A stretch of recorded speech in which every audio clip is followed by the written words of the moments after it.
किसान भाइयों, धान की इस फसल में कुछ समस्याएं देखी जा रही हैं। फसल की ग्रोथ नहीं हो रही हैं और ऊपरी पत्तियां भी झुलस रही हैं और नीचे से भी पत्तियां देखिए इस तरह से हो जा रही हैं। देखिए इस तरह से पत्तियां हो जा रही हैं नीचे से, देखिए।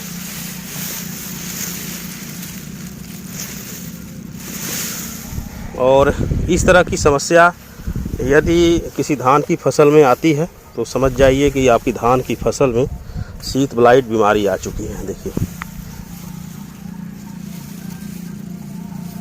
देखिए पौधा पूरा होता जा रहा है, धीरे धीरे सूखता जा रहा है, पूरी पत्तियां ख़त्म होती जा रही हैं। और शीत ब्लाइट एक फफूंदी बीमारी होती है और ख़ास तौर पे इसका आक्रमण धान की फसल में होता है। इस फसल में पूरी तरह से लग चुका है और चौतरफा पूरे खेत को घेर चुका है। अब देखिए पौधे छोटे हैं, बिल्कुल विकास रुक गया है और पत्तियां ऊपर की तरफ झुलसती जा रही हैं। और इसकी पहचान यही है कि यह तने से ही शुरू होता है, नीचे भाग से ही स्टार्ट होता है। और जिस तरह से सफ़ेद कपड़े पर दूध का धब्बा लगने पर प्रतीत होता है, सेम उसी तरह से दिखती हैं पत्तियां। नीचे तना जो भाग होता है उसी तरह से दिखता है।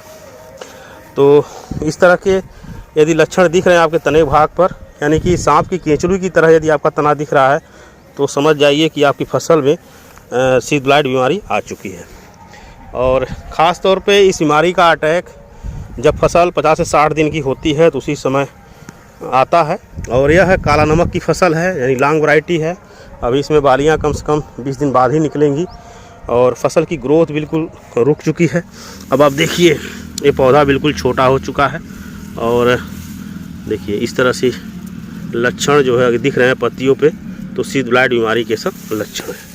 देखिए तने भाग से ही स्टार्ट होता है और सांप के केंचुली जैसा तना हो जाता है, तने सूखने लगते हैं और जो पोषण मिलना चाहिए पौधे को नीचे से, और तना प्रभावित हो जाता है, इस वजह से मिल नहीं पाता है, पौधे की ग्रोथ रुक जाती है। देखिए तना ही पूरा सूख रहा है। देखिए अब धीरे धीरे इस रोग की तीव्रता बढ़ती जाएगी और फसल झुलस जाएगी।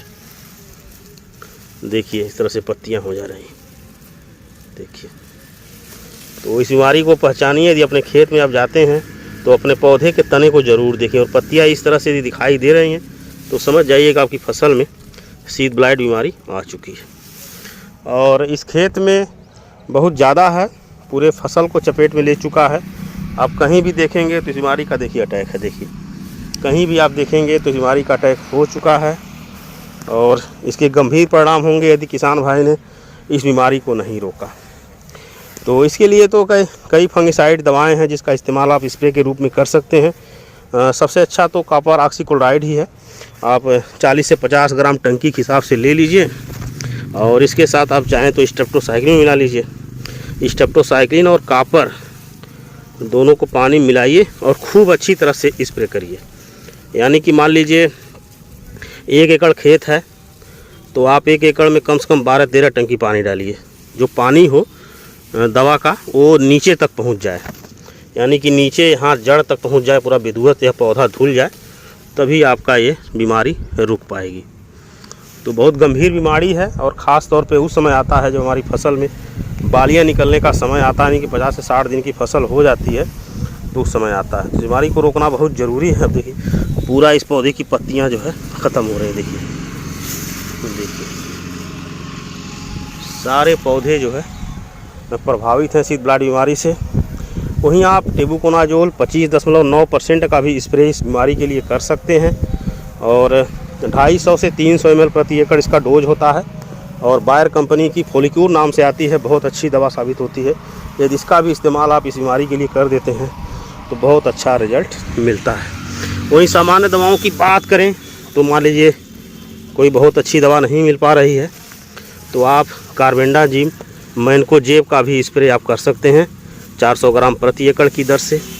मात्रा थोड़ा ज़्यादा ही लेना पड़ेगा, कारण कि रोग की तीव्रता ज़्यादा है और फसल में पानी ज़्यादा लगेगा। यानी कि 1 एकड़ में कम से कम 12-13 टंकी पानी आपका लग जाएगा। तो उस टंकी के हिसाब से ही आप अपनी दवा बढ़ा लीजिए और खूब अच्छी तरह से स्प्रे कर दीजिए, तभी आपकी यह बीमारी रुकेगी।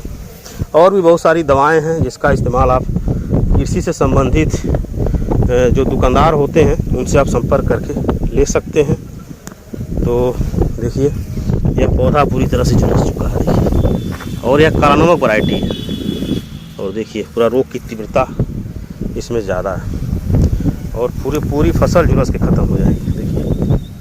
देखिए कुछ पत्तियां इधर हरी हैं, बाकी सब झुलस करके ख़त्म हो रही हैं। तो इस बीमारी को भी आप नॉर्मल न लें। अगर आपकी फसल में इस तरह की दिक्कतें हैं तो तत्काल इसका इलाज करिए। और इसकी सबसे अच्छी पहचान यही है कि सांप की केंचुली जैसा दिखेगा नीचे का भाग, देखिए इस तरह से दिखेगा, और नीचे का जो पत्तियां होंगी वो पुआल की तरह से हो जाएंगी। तो ये बीमारी दिखे तो तत्काल आप दवाओं का स्प्रे करें ताकि बीमारी रुके, नहीं तो बाली ही नहीं निकलेगी, और बाली निकलेगी भी तो अस्वस्थ बाली निकलेगी, उसमें दाने ही नहीं भरेंगे। तो इस फसल में तत्काल जो है दवा का स्प्रे करना ज़रूरी है। और बहुत से किसान भाई समझेंगे कि पोषक तत्व की कमी है, तो ऐसा नहीं है। फफूंद से उत्पन्न होने वाली बीमारी है। और ख़ास तौर पे यदि आपकी फसल में इस तरह की बीमारियां आ रही हैं तो आप जब धान की रोपाई करते हैं तो उस समय पोटाश ज़रूर डालिए अपनी खेत में। पोटाश डालेंगे तो इस बीमारियां थोड़ा सा दूर रहेंगी आपकी फसल से, क्योंकि पोटाश जो है मिट्टी की गुणवत्ता को बढ़ाता है, बीमारियों को भी दूर रखता है फसल से, फसल को स्वस्थ रखता है। तो जब भी आप धान की रोपाई कराइए तो आप पोटाश का इस्तेमाल ज़रूर करिए। वही जिंक का इस्तेमाल करिए, यूरिया का इस्तेमाल कम करिए, सल्फ़र का इस्तेमाल करिए, मैग्नीशियम सल्फेट का इस्तेमाल करिए और फेरस सल्फेट का इस्तेमाल करिए। देखिए इतने दूर का पौधा बिल्कुल झुलस करके ख़त्म होने के कगार पे है।